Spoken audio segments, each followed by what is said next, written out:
الحمد لله رب العالمين والعاقبة للمتقين ولا عدوان إلا على الظالمين أشهد أن لا إله إلا الله وحده لا شريك له رب العالمين وأشهد أن محمدًا عبده ورسوله المبعوث بالكتاب المبين اللهم صل وسلم على سيدنا وحبيبنا وشفيعنا ومولانا محمد سيد المرسلين وعلى آله وصحبه أجمعين أما بعد فيا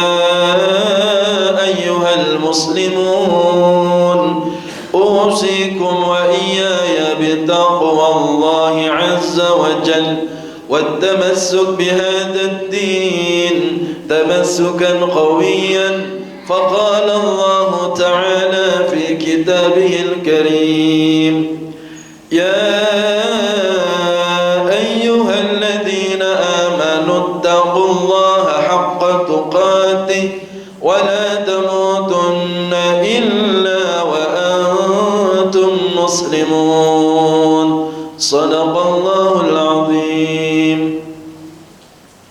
Jamaah salat Jumat yang dirahmati Allah Subhanahu wa taala. Yang pertama dan yang paling utama dalam khutbah Jumat siang hari ini, khatib sampaikan amanat dan wasiat khususnya untuk diri khatib pribadi dan umumnya untuk jamaah sekalian. Untuk marilah senantiasa kita meningkatkan iman dan takwa kita kepada Allah Subhanahu wa taala dengan berusaha menjalankan segala perintah-perintah Allah dan berusaha sekuat tenaga menjauhi segala yang dilarang oleh Allah Subhanahu wa taala. Mudah-mudahan dengan iman dan takwa ini Allah selamatkan kita dari dunia hingga akhirat. Amin ya rabbal alamin. Jamaah yang dirahmati Allah Subhanahu wa taala, dalam sebuah hadis diriwayatkan bahwa suatu ketika Rasulullah sallallahu alaihi wasallam beliau pernah bertanya kepada para sahabatnya, "Ala ukhbirukum biman tahrumu alaihi an-nar?" Wahai sahabatku, maukah kalian aku tunjukkan orang-orang yang haram tersentuh api neraka? Tanya Rasulullah. Qalu bala ya Rasulullah. Maka para sahabat pun menjawab, tentu saja ya Rasulullah, kami ingin tahu siapa itu mereka. Qala, maka Rasulullah sallallahu alaihi wasallam pun melanjutkan sabdanya menjawab daripada pertanyaan sahabat tersebut. Ala kulli hayyinin layyinin qaribin sahlin. Haram tersentuh api neraka orang yang hayyin, layyin, qaribin dan sahlin. Hadis riwayat Imam At-Tirmidzi dan Imam Ibnu Hibban. Jamaah dirahmati Allah Subhanahu wa taala, golongan pertama orang yang tidak tersentuh api neraka adalah hayyinin ay sakinatin, yaitu orang yang memiliki ketenangan lahir dan juga batin. Seseorang hatinya akan tenang apabila mempunyai tauhid, keyakinan yang kuat kepada Allah Subhanahu wa taala.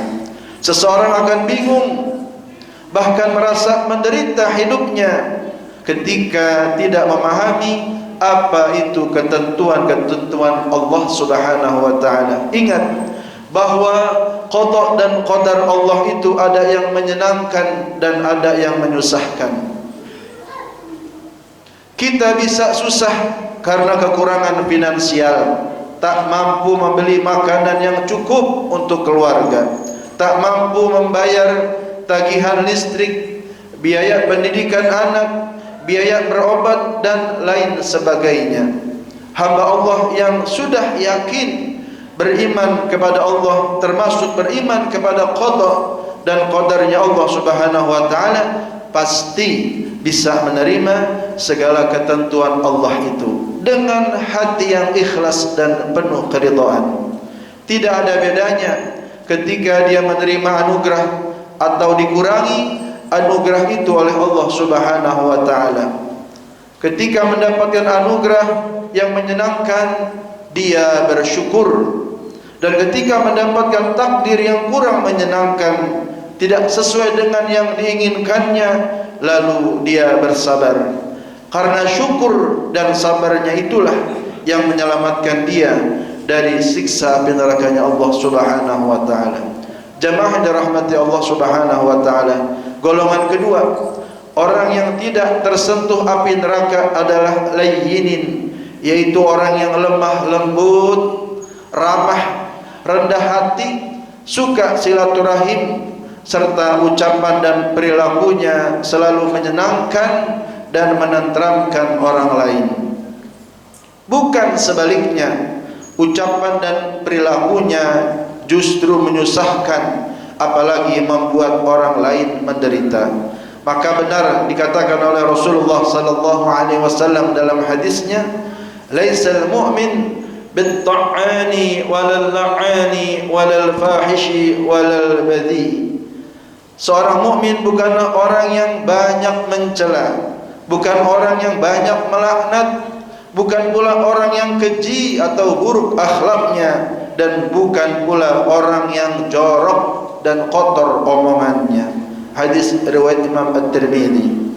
Itulah ciri yang kedua, orang yang dibebaskan oleh Allah Subhanahu wa taala dari siksa api neraka, yaitu membuat orang lain nyaman dan tenang, baik dari ucapannya maupun perbuatannya. Jamaah dirahmati Allah Subhanahu wa taala, golongan ketiga, orang yang tidak tersentuh api neraka adalah qaribin, yaitu orang yang dekat. Dekat dengan siapa? Yang pertama, tentu dekat dengan Allah Subhanahu wa taala. Selalu berusaha mendekatkan diri kepada Allah Subhanahu wa taala. Apapun ibadah yang ia lakukan, ibadah salatnya, puasanya, membaca Al-Qur'annya, sedekahnya, dan ibadah-ibadah lainnya, dia melihat dirinya sangat kurang dibandingkan orang lain. Motivasi untuk selalu meningkatkan ibadah tertanam dalam dirinya. Ketika dia melihat orang yang sudah tua, dia merasa orang itu lebih banyak ibadahnya daripada saya. Ketika dia melihat orang yang lebih muda, dia merasa dosanya lebih banyak daripada orang itu, sehingga ketaatannya kepada Allah mengantarkannya dekat dengan surga dan dijauhkan oleh Allah dari api neraka. Itu yang pertama. Yang kedua, tentunya dekat juga dengan sesama manusia. Dia tidak lari dari kehidupan bermasyarakat. Maka kata Sayyidina Ali karamallahu wajhah dalam kitab Nasaihul Ibad disebutkan, wa kun 'indan nasi rajulan minan nas. Jadilah kamu dalam kehidupan bermasyarakat itu bagian daripada mereka, sehingga orang ini menjadi manusia yang bermanfaat untuk orang lain. Ketika dia seorang yang kaya, dia membantu kepada yang miskin dengan hartanya. Ketika dia orang yang berilmu, dia mengajarkan orang yang tidak tahu dengan ilmunya. Ketika dia orang yang melihat, dia bisa membantu orang yang buta dan lain-lainnya. Prinsip hidupnya adalah khairun nas anfa'uhum linnas. Sebaik-baik manusia adalah yang paling bermanfaat untuk yang lain, sesuai dengan posisi dan keadaannya masing-masing. Karena itulah Allah sayang dengan hambanya yang seperti ini, maka Allah jauhkan dia dari siksa api nerakanya. Jamaah dirahmati Allah Subhanahu wa taala. Kemudian yang terakhir, golongan yang keempat, orang yang tidak tersentuh api nerakanya Allah Subhanahu wa taala adalah sahlin, yaitu orang yang membuat mudah segala urusan dengan orang lain. Selalu ada solusi bagi setiap permasalahan. Tidak suka berbelit-belit, apalagi menyusahkan orang lain. Siapapun orang yang berurusan dengan dia, gampang, tidak sulit. Ingin ketemu, gampang. Bahkan ingin pinjam uang sekalipun dengan ia, gampang. Kalau belum bisa mengembalikan, bisa ditangguhkan. Bahkan kalau perlu, oleh orang ini disedekahkan. Jika diajak untuk urusan agama, contohnya masjid membutuhkan bantuan, gampang diajaknya. Orang yang suka mempermudah urusan untuk kepentingan agama atau untuk kepentingan sesama, akan dimudahkan hidupnya oleh Allah Subhanahu wa ta'ala, dimudahkan masuk surga dan diharamkan tersentuh api neraka. Namun sebaliknya, orang yang mempersulit orang lain, awas, hati-hati. Orang seperti ini pasti hidupnya akan sulit. Bahkan sebuah hadis diriwayatkan oleh Al-Imam Al-Bukhari, Rasulullah sallallahu alaihi wasallam beliau bersabda, "Yassiru wa la tu'assiru." Dalam hidup ini mudahkanlah setiap urusan dan janganlah kalian mempersulitnya. "Wa basyiru wa la tunaffiru." Dan berbuatlah agar orang lain berbahagia dan jangan sampai membuat orang lain menderita. Jamaah dirahmati Allah Subhanahu wa ta'ala, di tahun politik ini kita sebagai sebuah bangsa, khususnya umat Islam, marilah bersama-sama kita mengedepankan kearifan dan kedamaian. Hindari sikap saling bermusuhan dan saling menjatuhkan yang dapat merugikan kehidupan dalam bermasyarakat. Jaga ukhuwah Islamiyah dan wataniyah kita. Pilihan boleh beda, tetapi komitmen persatuan tetap harus terjaga. Karena aset terbesar kita adalah persatuan dan juga kerukunan. Innamal mu'minuna ikhwatun. Sesungguhnya orang-orang mukmin adalah bersaudara. Fa aslihu baina akhwaikum. Karena itu damaikanlah antara kedua saudara kalian. Wattaqullah, dan takutlah kalian kepada Allah. Bertakwalah kalian kepada Allah, la'allakum turhamun, supaya kalian mendapatkan rahmat.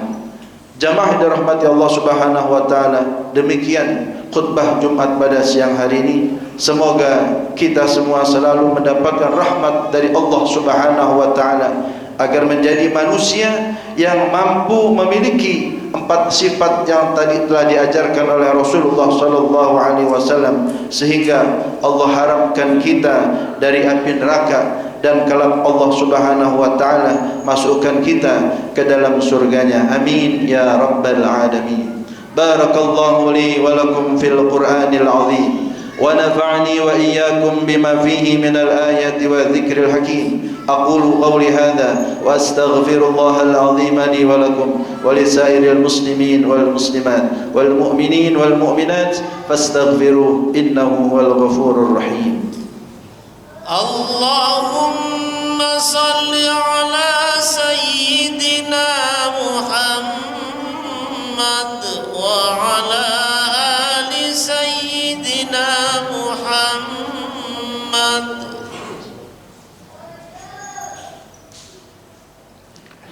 الحمد لله على إحسانه والشكر له على توفيقه وامتنانه. أشهد أن لا إله إلا الله وحده لا شريك له، وأشهد أن سيدنا محمدا عبده ورسوله الداعي إلى رضوانه. اللهم صل على سيدنا محمد وعلى آله وأصحابه وسلم تسليما كثيرا. أما بعد، فيا أيها الناس اتقوا الله بما أمر وانتهوا عما نهى، واعلموا أن الله أمركم بأمر بدأ فيه بنفسه وثنى بملائكته المسبحة بقدسه، وقال تعالى: إن الله وملائكته يصلون على النبي يا أيها الذين آمنوا صلوا عليه وسلموا